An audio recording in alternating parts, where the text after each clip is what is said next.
This is the Center for Research in Igbo History and Culture.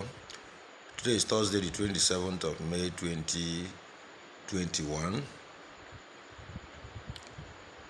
And I have the pleasure of the company of the Honorable Chief BASIL IWUOBA. Chief, you are welcome to the Center for Research in Igbo History and Culture. Thank you, my brother. My pleasure. So, Chief, there have been the Anambra State International Cargo and Passenger Airport, Umueri, has been in the news kind of recent since the test flight landed.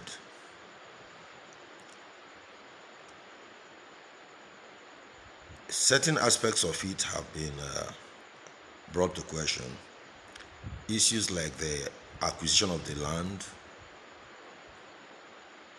the payment of compensation to the host community, and a number of other issues. Now, understand that you are from Umueri, and specifically from Ivite, Umueri, the particular host community of the airport project, and that you have been involved in the airport development right from the onset. What has been the nature of your involvement, and what is the extent of that involvement? What can you tell us about the airport?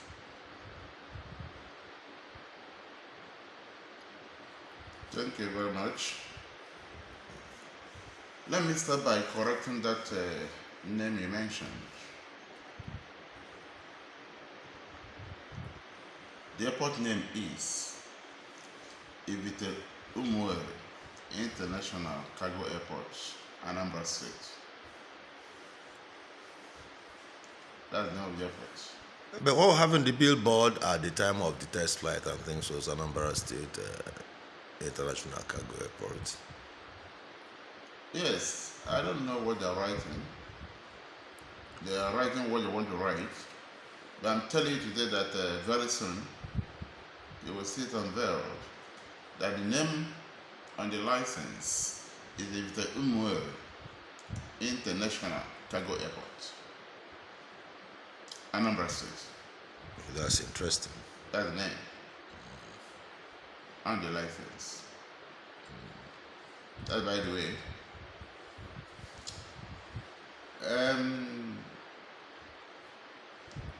Let me start from the way the land was donated to government. Personally, I was not involved during the time this land was donated to government. It was done by a particular family, kindred, in Umueri, called Inuagu.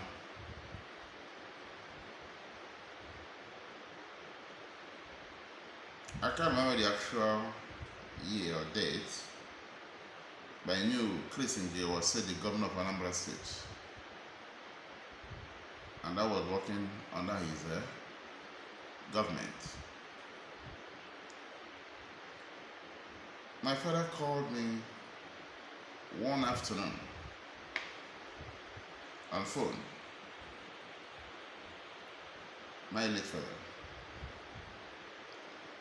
and said to me that he would like me to be in Umueri within 2 hours. And I said that, what's the problem? He told me that he was not going to tell me why until I come to Umueri. And if I fail to go within 2 hours, I'll hear something drastic, something I don't like to see when I come. Therefore, I must come home within 2 hours. After about 30 minutes, I called him back on the same number he called me, tried to persuade him to tell me what was going on. He said he was not going to say anything until I come down to Obu. That's my village in Tumwell. So I tidied up my table and summoned few of my boys. But then I was still in charge of security in the state under Governor Chris Ngige. Incidentally, most of these boys are from our area, working under me. So that I went in my camping with Uchenna Mandela, Ezenia, and then I was close to Gota Afema. Some of my boys from Ikengamuya, like Wanzu and the late Udenibia, entered our bus. So all of us got to the square in my village. That was quite a team you had. Yes. So got to Obu and saw crowd in our square. And my father was sitting in the center there. Beside my father was Israel Amutiwe, John Onwameze, Francis IWUOBA, and few others that I could remember. So I now asked my father, what is going on? My father said to me that these same Nuago people, he was referring to them like this. These same Nuago people went and sold our land. That idea now with people that bought the land. That was the way he gave the information. And I asked them immediately, can anybody take me to that place? Then they give me like a few men to take us there. Because since after the Civil War, I've never visited that Agriculture myself. So they gave about 4 or 5 men that entered the same bus where my boys were, and all of us went to the Agriculture. On getting there, we saw a 608 bus packed, and many people were on ground, kind of walking, surveying the land. So I called their superior and asked them, who authorized you to do what you're doing here? But at that point, I was talking to the man. I saw Uzochukwu DL from Enuago, and one Diego from Enuago. They ran away when they saw me with those boys. So after interrogating the young man that came from Awka, I asked them, all of them, to move back to their 608 and leave that site immediately.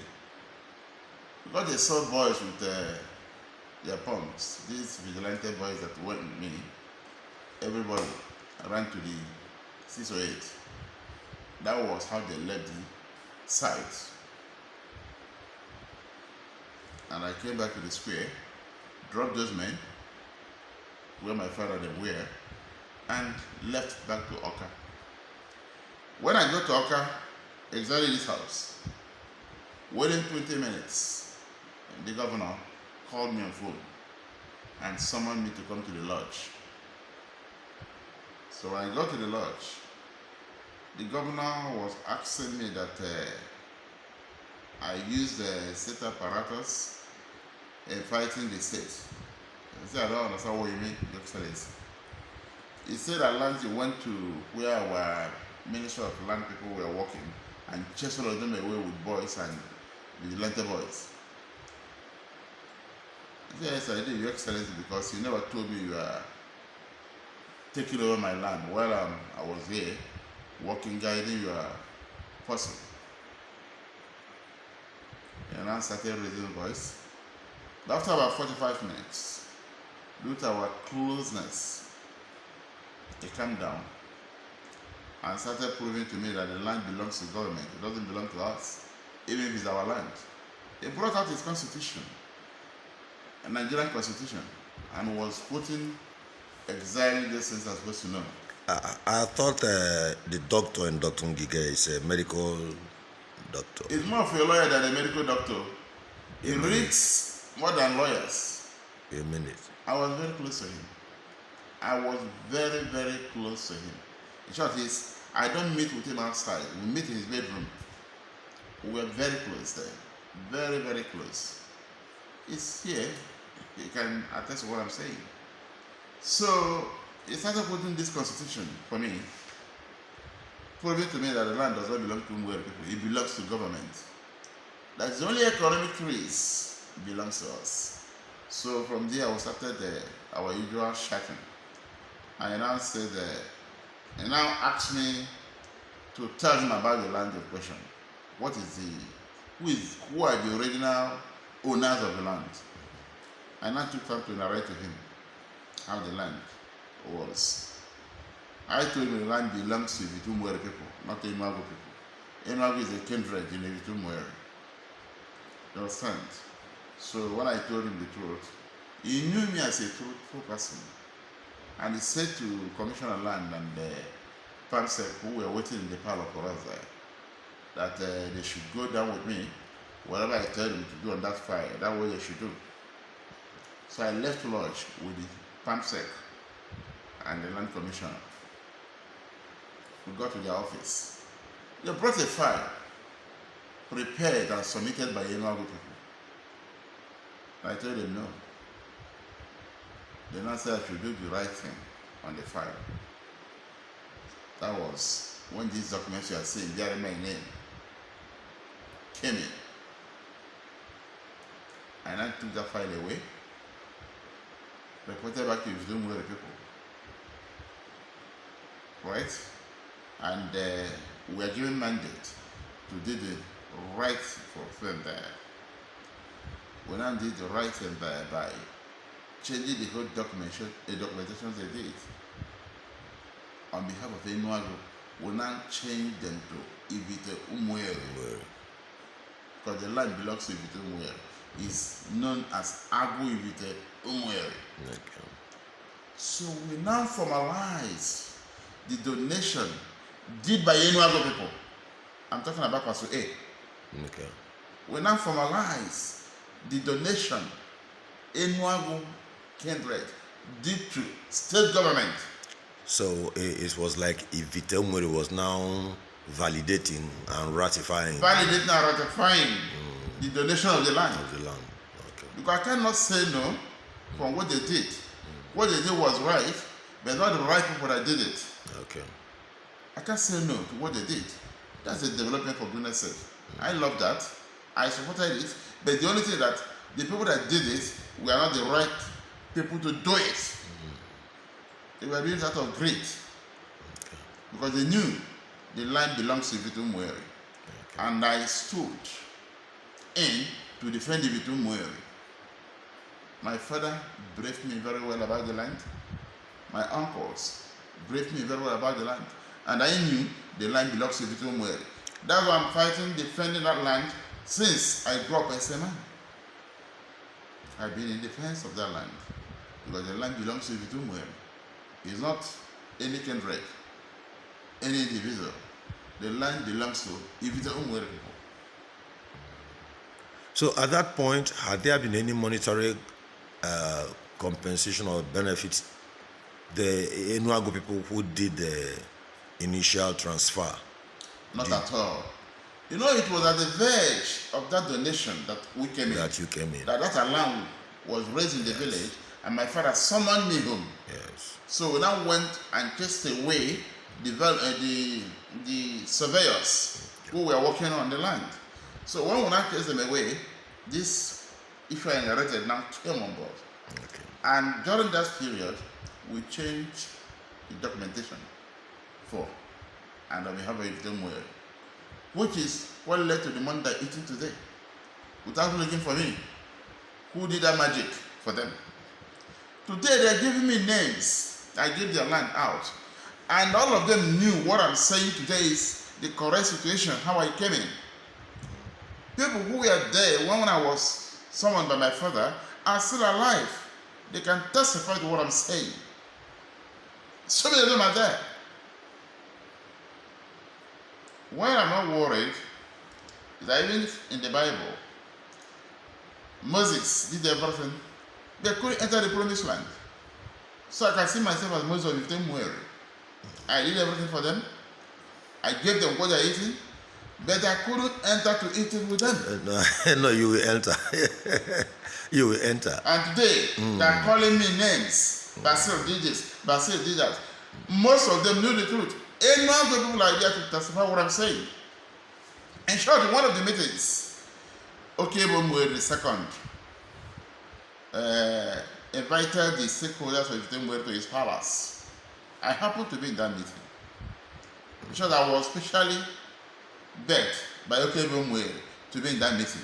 At that time, he had become the Igwe. Just last year. Okay. Last year. There was a meeting of Itemwe stakeholders. Okay. In his palace. What was the intent of the meeting? About this land.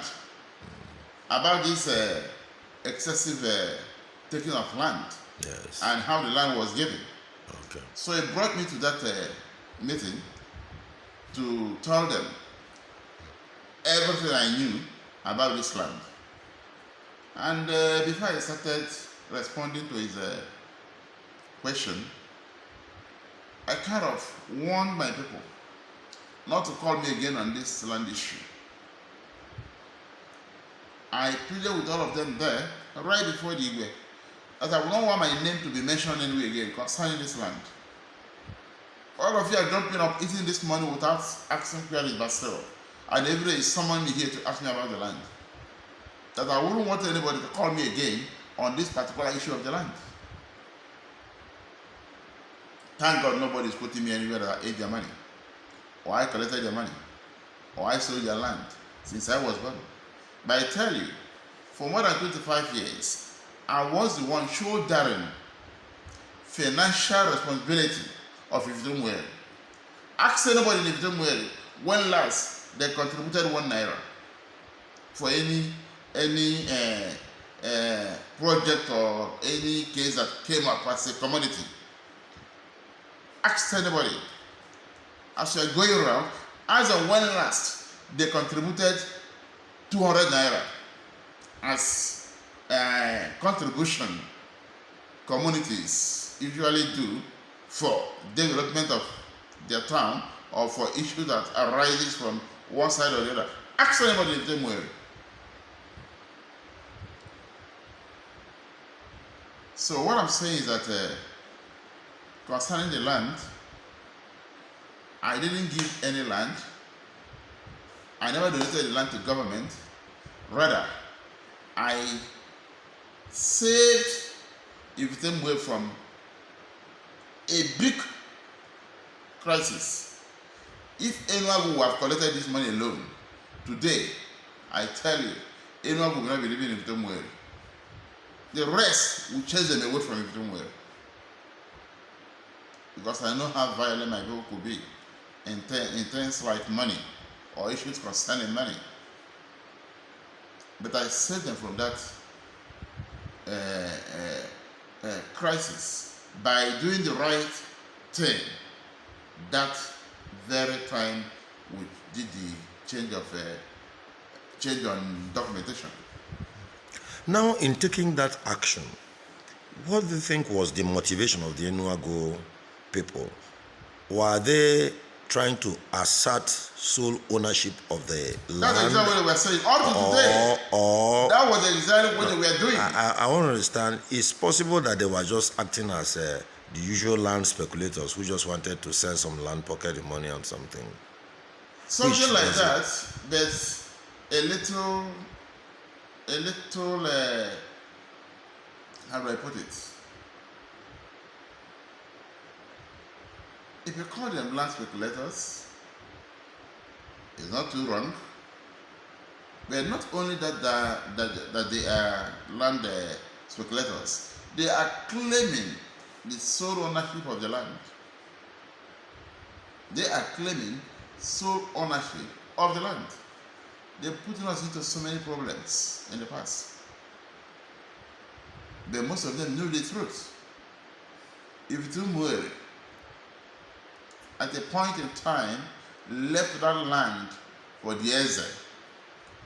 You know this Nruana that usually done by a community. Ivitumuere was doing that. And at the point, they noticed that what they were getting is too small to be shared by Ivitumuere. And the Eze then was not too well to do. Yes. So in a meeting, they decided that Nruana stuff will be left alone for the Eze. Okay. And the Eze in place then was from Enuago. Okay. So Eze was now using Enuago people to go for the Nruana. Okay. That comes yearly. Yes. From there, these people started claiming the ownership of the land. Okay. Is that immediate past Eze? The immediate past Eze. Okay. From there, they started claiming the ownership of the land. So that was the basis of their claim. That was the basis of their claim. But they knew the truth. The land belongs to Ivitumuere. Inside Agu, Ivitumuere, you will get Agu Adashalawu. You will get Irulobue's land.